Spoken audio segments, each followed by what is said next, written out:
Breaking into FBI headquarters unannounced, Donald Trump locks the doors and demands answers.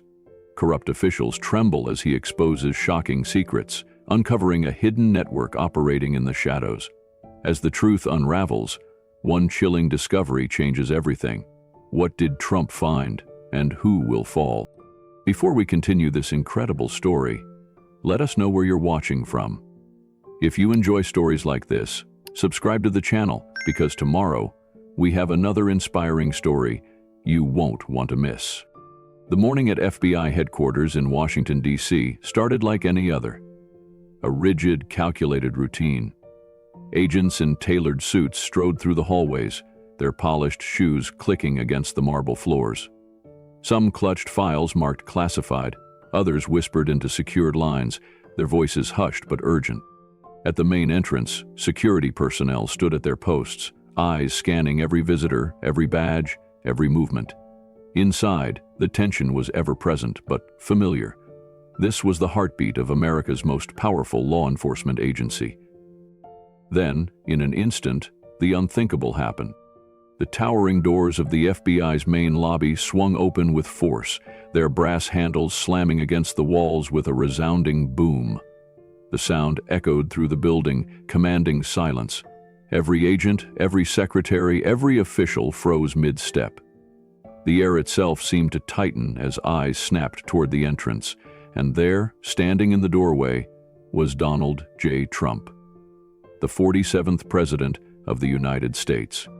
No announcement, no scheduled visit, no warning. His entrance wasn't accompanied by the usual elaborate security preparations. No press, no flashing cameras, just Trump, flanked by his Secret Service agents who moved with a quiet but unmistakable intensity. Their hands hovered near their holsters, eyes scanning the room. This wasn't just a visit. This was something else. A younger agent, barely a year into his FBI career, instinctively reached for his radio. Command, we have a... Trump raised his hand, his voice calm but unwavering. Lock the doors. A murmur rippled through the room. The agent hesitated, his fingers twitching over the device clipped to his shoulder. His superior, a veteran officer who had seen presidents visit before, looked visibly shaken. This wasn't protocol. Presidents didn't just walk into FBI headquarters unannounced, especially not like this. Trump stepped forward, his presence like a force of nature. I said, "Lock the doors." A moment of hesitation, then a sharp click. The electronic security system activated, locking down the entire building. The world outside was sealed away. Agents exchanged uneasy glances, some shifting in their seats, some already reaching for their phones to text colleagues. Inside the briefing room, the tension was suffocating. The highest-ranking officials in the FBI had been summoned within minutes, their faces etched with confusion, uncertainty, and for some, quiet dread. Why was he here? What could possibly warrant such an unprecedented move? Trump finally spoke. His voice was measured, but carried the weight of an unshakable force. "I need every senior officer in the briefing room, now." Nobody dared to question him. Phones buzzed, security radios crackled with instructions, and within minutes the most powerful figures in the FBI were assembled before him. The atmosphere was thick with uncertainty.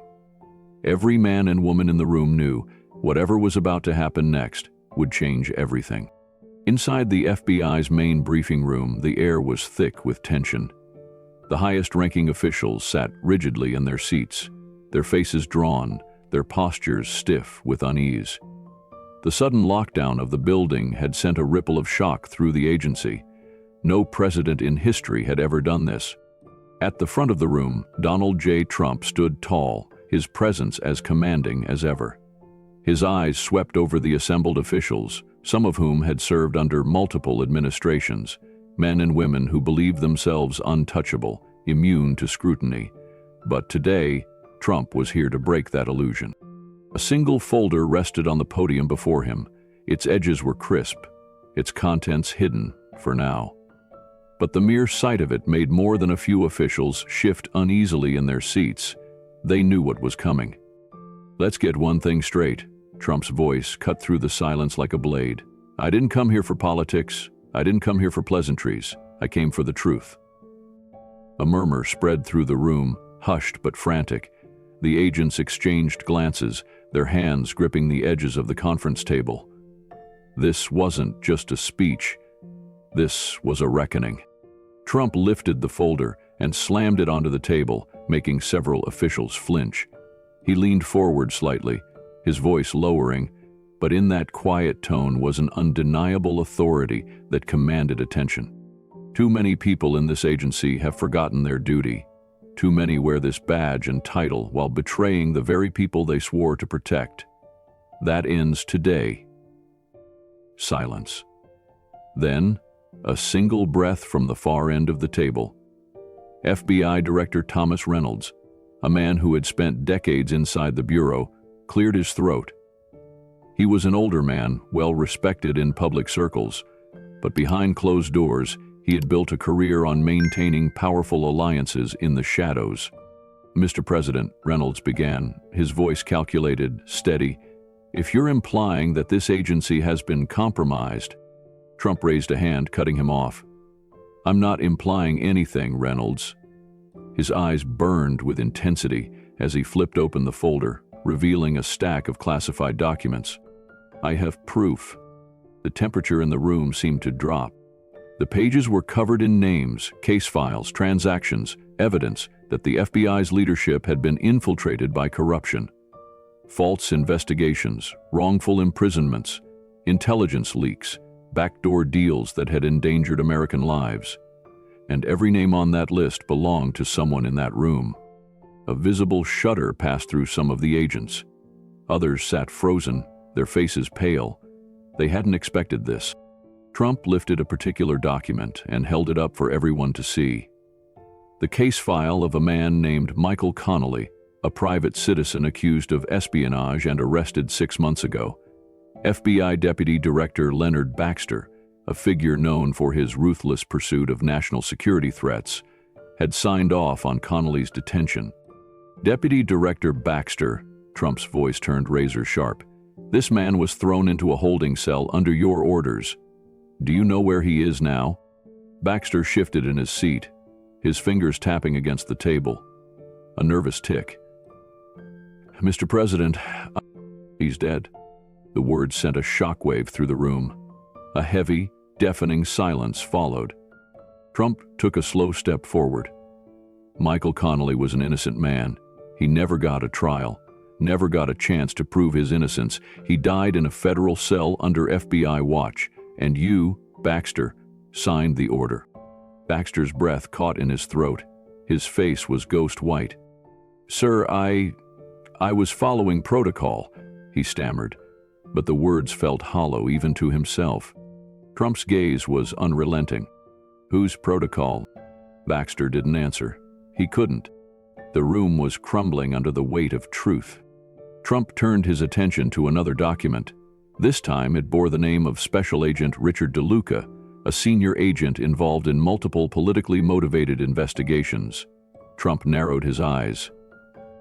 "Agent DeLuca, you led multiple raids against private citizens accused of domestic extremism. Tell me, how many of those cases resulted in convictions?" DeLuca's mouth opened, but no words came out. Trump pressed forward. "None. Zero. Because they were never guilty to begin with. You planted evidence, falsified reports, and ruined lives, and I have the proof sitting right here." A visible bead of sweat rolled down DeLuca's temple. The room was suffocating now. The walls were closing in. Trump scanned the faces before him, watching them crumble under the weight of exposure. Then, he spoke the words that would change everything. "I'm giving you one chance. If you have something to confess, do it now, because I promise you, before I leave this building, justice will be served." The room sat in stunned silence. No one moved. No one breathed. And that's when Special Agent Marcus Holloway, a veteran with 22 years in the Bureau, did something no one expected. He stood. His chair scraped loudly against the floor as he rose to his feet, his hands shaking. His face was pale, strained with the weight of years of secrets. Then, in a broken voice, he whispered the words that shattered the room. "Mr. President, I know things, and I want to tell you everything." A heavy, suffocating silence swallowed the room as Special Agent Marcus Holloway stood. His face was pale, his hands clenched into tight fists, and his breathing uneven. For years, he had been a part of this machine, a system built on lies, hidden under the illusion of national security. And now, standing in front of the President of the United States, he knew there was no turning back. Donald Trump's sharp, unyielding gaze locked onto him. "Go ahead, Agent Holloway. Say what you need to say." The other FBI officials sat frozen, their expressions ranging from horror to barely contained rage. A confession here, now, would shatter the foundation they had spent years building. But Holloway had already made up his mind. He swallowed hard. "Mr. President," his voice wavered, but he steadied himself. "They've been running a secret operation inside the Bureau, one that targets innocent civilians, journalists, even politicians, anyone who threatens their control." The reaction was immediate. A collective inhale swept through the room. Some agents looked away, as if ashamed, while others clenched their jaws, their faces turning red with barely restrained fury. But no one interrupted. Trump's expression didn't change, but his eyes darkened with understanding. "Go on." Holloway exhaled shakily, gripping the edge of the table for support. "It started years ago. It was always framed as special operations, quiet removals of threats to national security. But it was never about protecting America. It was about silencing voices." He hesitated, his chest rising and falling with heavy breaths. His eyes flickered toward Deputy Director Leonard Baxter, whose face was a mask of rage. Baxter didn't speak, but his glare was enough to send an unmistakable message. "If you continue, you're a dead man." Holloway ignored him. "They framed innocent people."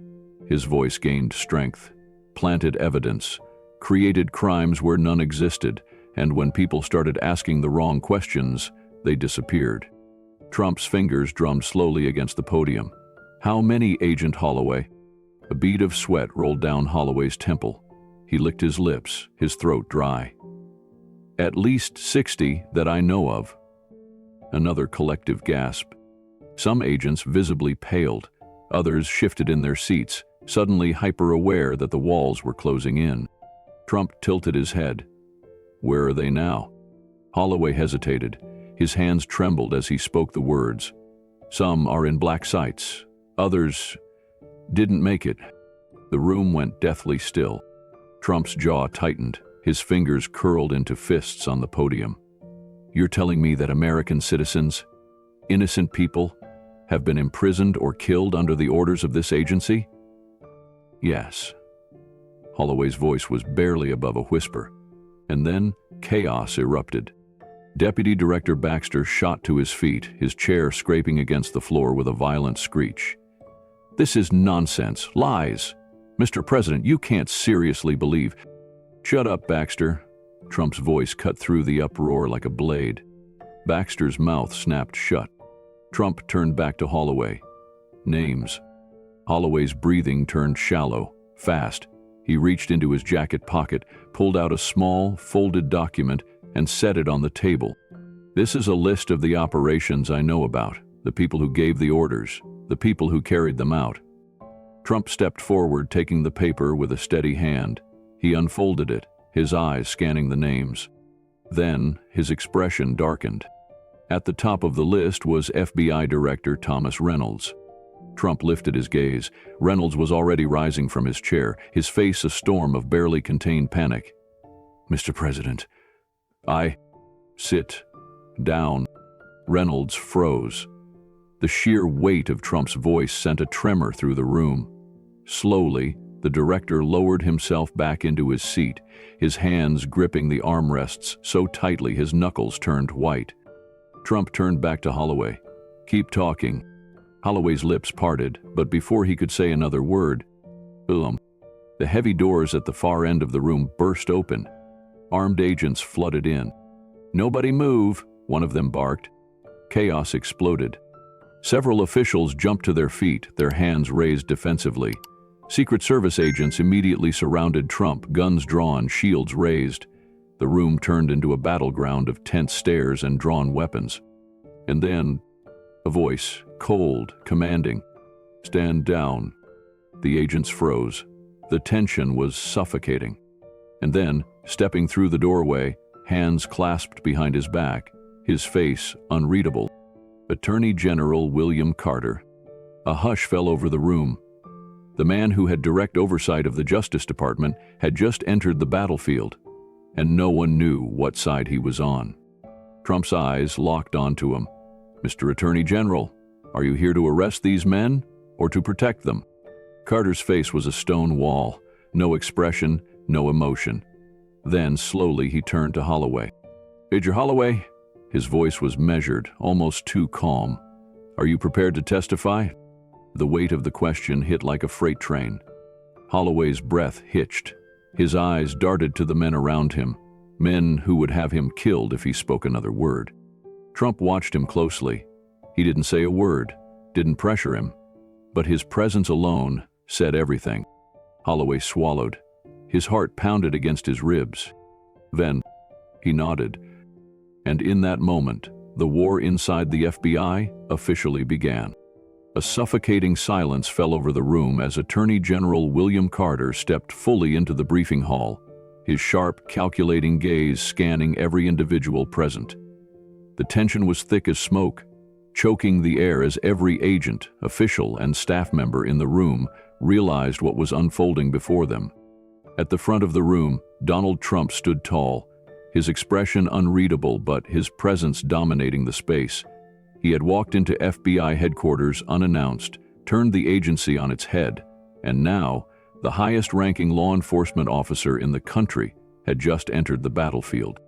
And no one knew what side he was on. Agent Marcus Holloway was still standing, his hands resting on the table as if he needed the support to keep himself from collapsing. His confession had just shattered the entire room. Secret black sites, innocent people being erased, the FBI running an operation more corrupt than anyone had dared to believe. And now, he was being asked the most dangerous question of his life. Carter's voice was calm, but his words hit like a sledgehammer. "Agent Holloway, are you prepared to testify?" A sharp inhale rippled through the room. Every eye turned to Holloway, and for the first time, real fear crept into his expression. He knew what testifying meant. It meant stepping into the spotlight, exposing the highest levels of corruption within one of the most powerful institutions in the country. It meant betraying men who would do anything to keep their secrets buried. And it meant putting a target on his back. A long, painful pause. Trump watched Holloway closely, his face hard as steel. He didn't pressure him, didn't say a word, but his presence alone was enough. Holloway swallowed hard, his hands trembling, his entire body tensed, like a man standing at the edge of a cliff, staring down into the abyss. And then, he nodded. "I will testify." A storm erupted. "You fool!" a voice from across the room boomed. It was Deputy Director Leonard Baxter. He was on his feet now, his face a deep shade of red, his hands shaking in barely restrained rage. His entire world was crumbling in front of him, and now, this agent, this traitor, had just signed the death warrant for everything he had helped build. "You have no idea what you're doing," Baxter spat, his voice trembling. "You think you can just destroy this agency? You think you can stand against the men who have built this country?" Trump's gaze snapped to him, his eyes narrowing. "You're not building the country," Trump said, his voice low and dangerous. "You're destroying it." Baxter scoffed, shaking his head. He turned to Attorney General Carter. "Mr. Attorney General, this is absurd. This so-called testimony is nothing but a political stunt." Carter held up a hand, silencing him. "Enough." The room fell still again. Carter took a slow step forward, his face impossible to read.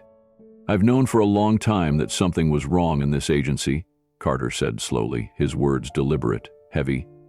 "But I didn't have proof. Not until today. Baxter stiffened. Carter turned to Trump. "Mr. President, I have seen corruption in many forms," he continued, his voice measured. "But what I have just heard is beyond anything I imagined."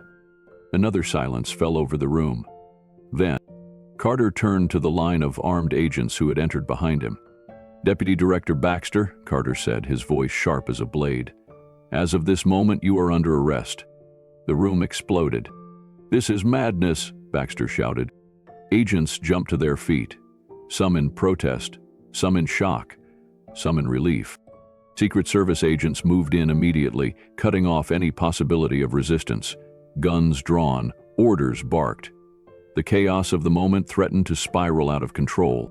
Baxter lurched forward. His hands were clenched into fists, his body rigid with fury. "This is treason," he snarled, his voice cracking. "You think you can just—" A Secret Service agent grabbed his arm. Baxter struggled, hard, but it was over. The moment the cold metal of handcuffs snapped around his wrists, he knew. His reign was finished. Trump watched as Baxter was dragged from the room, his protests fading into the distance. And then, something unexpected happened. More agents stood. Men and women who had spent their careers buried in a system they knew was broken. People who had turned a blind eye for too long. People who, in that moment, saw a way out. And one by one, they started speaking. "Mr. President." Agent Jason Keller stepped forward, his expression torn between fear and determination. I know about the black sites too." Gasps rippled across the room. Another agent, a woman with tired eyes and a badge that had once meant something, stood. "I was ordered to destroy evidence," she admitted. Another voice, and another. And just like that, the dam broke. Trump turned to Carter. "How deep does this go?" Trump asked, his voice steady but filled with fire. Carter exhaled slowly, looking down at the pile of documents on the table. "This is just the beginning." Trump's jaw tightened, his hands curled into fists. And then, he turned to the agents still seated. The ones who hadn't spoken. The ones who were waiting, hoping that this would all blow over. His voice dropped to a deadly whisper. "You have two choices," he said. "Speak now, or be caught in the storm that's coming." The room was silent. No one moved. No one breathed. And then finally, another agent stood. "I have something to say." Trump's eyes burned. "Then say it." And just like that, the reckoning began. The room was no longer filled with whispers. It was filled with confessions. One by one, agents, officials, and operatives, people who had for years remained silent, were finally speaking. It was as if a floodgate had burst open, and the truth was pouring out faster than anyone could contain it. Trump stood at the center of it all, his arms crossed, his jaw tight, his eyes blazing. He had come looking for answers, and now he was drowning in them. Agent Jason Keller, the first to speak, still stood with his hands on the table, his breath coming in short gasps. His face was pale, but there was a fire in his eyes now, a fire that had been missing for years. "I was ordered to shred documents," Keller said, his voice shaking slightly. "I did it. I knew it was wrong, but I did it. They told me it was about national security, but—" His voice broke. "It wasn't. It was about power." Another agent, Sarah Monroe, one of the highest-ranking field officers, spoke next. "There was a list," she said. Her hands were clasped together so tightly that her knuckles had turned white. "Names of people they wanted to remove?" Trump's eyes snapped to her. "Remove?" he repeated. Sarah swallowed hard. "Yes, sir," she said. "Not arrest." "Erase." A cold chill spread through the room. Sarah took a breath, steadying herself. "I never saw where they were taken, but I knew it wasn't legal. People vanished, sir. Americans, innocent people. Some of them were government workers, whistleblowers, even journalists." She looked up, her eyes filled with something dangerous, something raw. "We did this," she whispered. "We let this happen." Trump exhaled slowly, trying to contain the rage building inside him. His gaze swept across the room. There were still agents sitting, their faces tense, their backs rigid, refusing to meet his eyes. The ones who hadn't spoken yet. The ones who were still hoping to escape what was coming. His voice dropped to a lethal whisper. Where? Silence. Where were they taken? Trump repeated, louder this time. Tell me now. No one spoke. Then, a single voice. I know. A man stepped forward from the far side of the room. He was older, in his late 50s, with gray hair and the weary eyes of someone who had seen too much. His badge read Director Alan Ross. Ross had been at the FBI for decades. He had served under multiple administrations, had climbed the ranks, had survived every political storm, but now, standing before Trump, he looked like a man at the edge of a cliff. Trump's eyes locked onto him. Speak. Ross inhaled deeply. It's called Facility X, Mr. President, he said. It's off the books, no records, no files, no digital footprint. It was designed to be a ghost. Trump's blood ran cold. A ghost. He had known corruption ran deep, but this? This was beyond corruption. This was a shadow government operating within the very walls of America's justice system. His fist clenched. Where is it? Ross hesitated, his throat bobbed. It moves, he finally admitted. Every 6 months, new location, new security protocols. They never stay in one place for too long. Trump took a slow step forward, his voice like iron. Then where is it now? Ross met his gaze, and for the first time Trump saw it. Fear. Not fear of him. Fear of them? I can't say it here, Ross whispered. He glanced around the room as if the walls themselves were listening. If I say it here, they'll know. They'll move it before we get there. A thick silence fell over the room. Trump turned to Attorney General Carter. We need a secure location, now. Carter nodded. I know just the place. Trump turned back to Ross. You're coming with me. Ross nodded slowly. He looked like a man who had just sealed his fate. Trump exhaled sharply, then turned to the rest of the room. This isn't over, he said, his voice carved through the air like a blade. We are going to find that facility. We are going to bring those people home, and we are going to shut this operation down for good. The room was deathly still. Then, one by one, agents stood. Not in opposition, but in support. Trump had walked into the lion's den, and instead of backing down, he had taken control of it. Now he was leading them into a battle that would change the country forever. And the war for justice had only just begun. The black SUV sped through the darkened streets of Washington, D.C., its headlights slicing through the shadows like a blade. Inside, Donald Trump sat in the back seat, his hands clasped together, his mind a battlefield of strategy and fury. Next to him sat Director Alan Ross, his face pale, his fingers twitching against his knee. You better not be wasting my time, Trump muttered, his voice low, dangerous. Ross swallowed hard. I'm not, Mr. President. He took a deep breath. I just hope we're not too late. A convoy of government vehicles trailed behind them, filled with FBI agents and Secret Service operatives, all armed and prepared for the unknown. The location of Facility X had been uncovered, but time was running out. Ross had scribbled the coordinates on a notepad, his fingers shaking as he wrote them down. They were due to relocate next week, he had told Trump in the secure location. If we get there now, we might catch them off guard. The weight of those words sat heavy in Trump's chest. This wasn't just about corruption anymore. This was about lives. The facility wasn't a myth, it was real.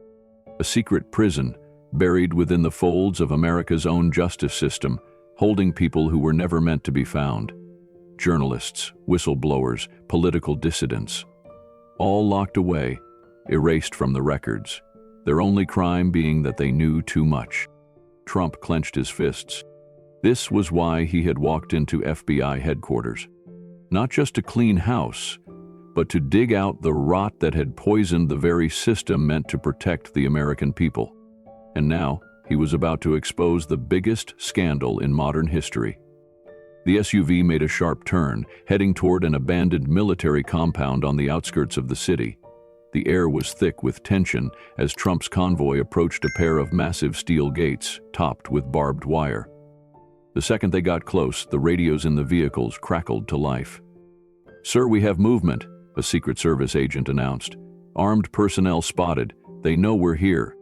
Trump's jaw tightened. The enemy had been alerted. "We don't stop," he ordered. Then, gunfire. A sudden burst of rapid shots ripped through the night, ricocheting off the armored vehicles. Secret Service agents immediately sprang into action, returning fire as they pushed forward. Trump's SUV came to a screeching halt. Ross's breath hitched. "This wasn't supposed to happen," he muttered. "They were supposed to be..." "Unprepared?" Trump scoffed. "They knew we'd come eventually." The doors of the SUVs swung open. Trump stepped out, standing firm in the face of chaos. He wasn't just some politician watching from a safe distance.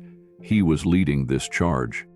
Ahead, black-clad guards flooded out of the compound, rifles raised, shouting into earpieces. These weren't government agents. They were something else. Mercenaries. Hired guns. Trump's eyes narrowed. This wasn't just an off-the-books FBI operation. Someone even bigger was behind this. A gunman rushed forward, raising his weapon, but before he could fire, a Secret Service agent dropped him with a single shot. The battlefield erupted into a full-blown firefight. Trump turned to Ross, grabbing him by the collar. "How do we get inside?" he demanded. Ross, shaking with panic, pointed toward the far side of the compound. "There, the underground entrance. It leads directly into the facility." Trump shoved him forward. "Then we move. Now." They sprinted through the crossfire, bullets whizzing past them, explosions shaking the ground beneath their feet. Ross fumbled with a keycard, scanning it against a rusted terminal. The steel doors groaned as they slid open. Trump turned back. "Secure the perimeter. No one gets out without my approval." Secret Service agents nodded, pushing forward as Trump and his team disappeared into the underground labyrinth. The air was thick with the scent of metal and damp concrete. Fluorescent lights flickered overhead, casting eerie shadows along the narrow corridor lined with reinforced doors. Ross hesitated. "Mr. President," he murmured, his voice barely above a whisper, "what you see and hear, you might not be ready for it." Trump's gaze hardened. "I didn't come here to be ready. I came here to end this." They stepped into a massive, dimly lit chamber. And that's when they saw them. Rows of cells. People inside. Human beings. Some were curled up in the corners, their bodies frail and weak. Others sat with hollow stares, their eyes empty, their spirits shattered. A man, elderly, his beard tangled, his hands trembling, staggered forward against the bars of his cell, his voice cracked with disbelief. Am I dreaming?" Trump stepped forward, his throat tightening. "No," he said. "You're going home." The entire room seemed to stop. The prisoners, those who had been forgotten by the world, buried in the darkness of corruption, began to break down in sobs. And for the first time, hope entered a place built to destroy it. Trump turned to Ross. "I want names," he growled. "Everyone responsible." Ross nodded, stepping over to the security console, typing furiously. But before he could finish, the alarms screamed. Trump turned sharply. "What the hell is that?" Ross's face drained of color. "They are trying to shut it down," he whispered. "They're trying to erase it all before we can get out." Trump clenched his fists. "Not today." He turned to the prisoners, his voice booming through the chamber. "Move, we're getting you out of here." The facility began to tremble, the walls vibrating as sirens wailed through the underground compound. The battle wasn't over. But Donald Trump had already won. The ground shook violently beneath them as the blaring alarms echoed through the underground compound. Facility X was collapsing. Donald Trump stood at the center of the chaos, his face a mask of iron determination. He had come too far, exposed too much, and now the forces lurking in the shadows were making their last desperate attempt to bury the truth. "Mr. President," Agent Steve Carter shouted, sprinting toward him, his face slick with sweat. "We've got movement. The guards are sealing off the exits. We're about to be trapped." Trump's jaw clenched. Not if we move now. The prisoners were panicking. Some staggered out of their cells, confused and terrified, their eyes adjusting to the sudden light of freedom. Others, those who had spent years locked away in this nightmare, could hardly believe this moment was real. A frail woman, her hair streaked with gray, her cheeks sunken from malnutrition, reached out and grasped Trump's sleeve. Her fingers trembled. "Please, don't leave us here." Trump placed his hand over hers, firm and steady. Not a chance. The compound's PA system crackled to life. A cold, mechanical voice rang through the corridors. "Attention unauthorized personnel, this facility is on lockdown. Stand down or face elimination." A sickening click followed, the unmistakable sound of electronic security doors slamming shut. Ross, who had been typing frantically at the security console, turned to Trump, his face drained of color. "They're sealing us in." Trump didn't blink. Not for long. He spun toward Agent Carter and his team of Secret Service operatives. "We need a way out, now." Carter nodded, gripping his rifle. "There's an emergency hatch on the other side of the compound. It was designed as a fail-safe. If we can get to it, we can escape before this place is buried." Trump's eyes burned with resolve. "Then we fight our way through." The battle erupted in an instant.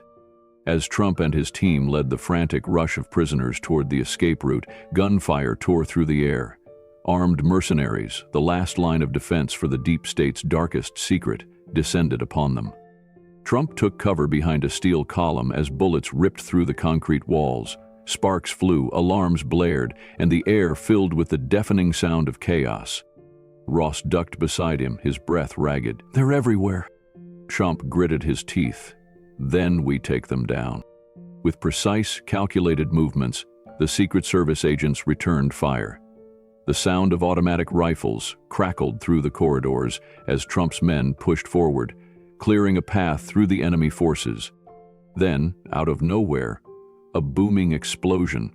The force of the blast sent a shockwave through the facility, knocking prisoners to the ground and rattling the very foundations of the compound. "Move!" Trump roared, helping a dazed prisoner to his feet. "We don't stop now." They pushed forward, dodging enemy fire, weaving through the collapsing hallways. And then the hatch came into view. A massive reinforced door, half rusted from years of disuse, but still standing strong. It was their only way out. Carter rushed forward, slamming his fist against the security panel. "It's locked." Trump turned to Ross. "Open it." Ross's fingers flew over the keypad, bypassing the security protocols. But then, his expression froze. "It's rigged." Trump's stomach twisted. "What?" Ross swallowed. "If we open it, the entire underground structure detonates. It's a fail-safe. They'd rather bury the truth than let it escape." For a moment, the room fell silent, despite the battle raging around them. Trump closed his eyes for half a second, feeling the weight of the decision pressing down on him. Then, without hesitation, he grabbed his radio. "Carter, Daniels, bring the explosives. We're making our own way out." Carter's eyes widened. "Mr. President, that hatch is reinforced military steel. It's designed to withstand—" "Then we're blowing a hole through the wall next to it," Trump cut in. "Get it done."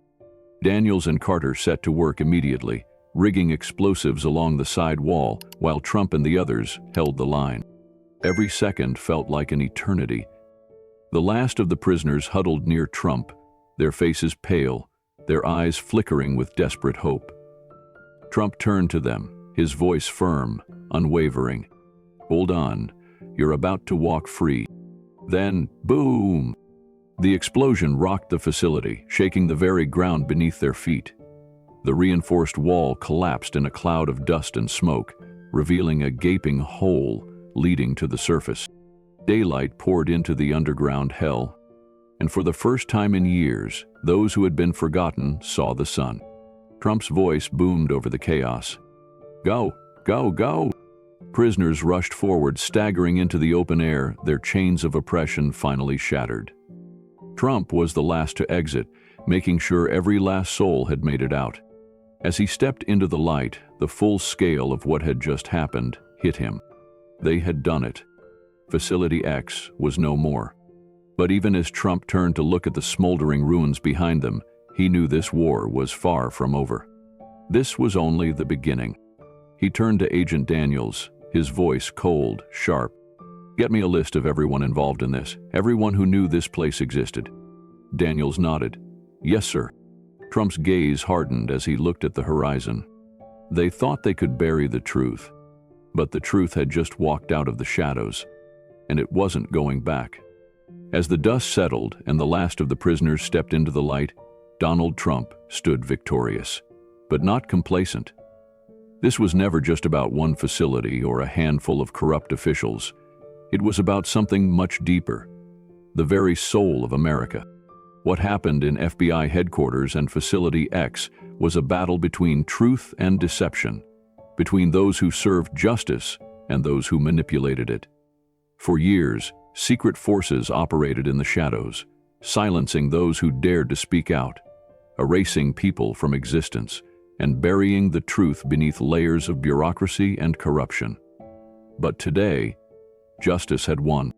This story isn't just an action-packed moment in history. It reflects a reality that affects us all. In the modern world, where the powerful attempt to silence the weak, where corruption festers behind polished podiums and hidden documents, the lesson remains clear. If good people stay silent, darkness thrives. Many people feel powerless in the face of overwhelming forces. Government deception, media manipulation, and leaders who prioritize their own interests over the people they serve. But this story reminds us that even the most entrenched systems of corruption can be dismantled. It takes one person, one voice willing to stand up, ask the tough questions, and refuse to back down, to start a movement that shakes the world. Trump's relentless pursuit of the truth in this battle was not just about his presidency. It was about protecting the very foundation of democracy, the right of the people to know the truth. He stood in the halls of power and dared to challenge those who thought they were untouchable. And in doing so, he ignited a movement that could no longer be stopped. This story also teaches us the cost of courage. Agent Daniels, Agent Carter, all had choices to make. They could have looked away, remained silent, and let fear dictate their actions. Instead, they chose justice. They chose to risk everything so that the innocent would no longer suffer. That same courage is needed today. Truth is constantly under attack. The media distorts reality, social platforms suppress voices, and those in power try to control the narrative. But just as Trump and his team proved, the truth is a force that cannot be stopped when people are willing to stand up for it. Now the responsibility falls on us. The battle doesn't end here. It's up to every patriot, every believer in justice, to ensure that corruption never regains its grip on power. If you believe in truth, justice, and the fight against corruption, make your voice heard. Like this video to spread the message far and wide. Subscribe to the channel to stay informed and never miss a moment of history unfolding. Share this video so the world knows that the fight for truth is not over, it is only beginning. America was founded on freedom, courage, and the relentless pursuit of justice. Today, we take another step toward ensuring that those values remain unshaken. This is more than a story, this is a movement, and together, we will never let the truth be silenced.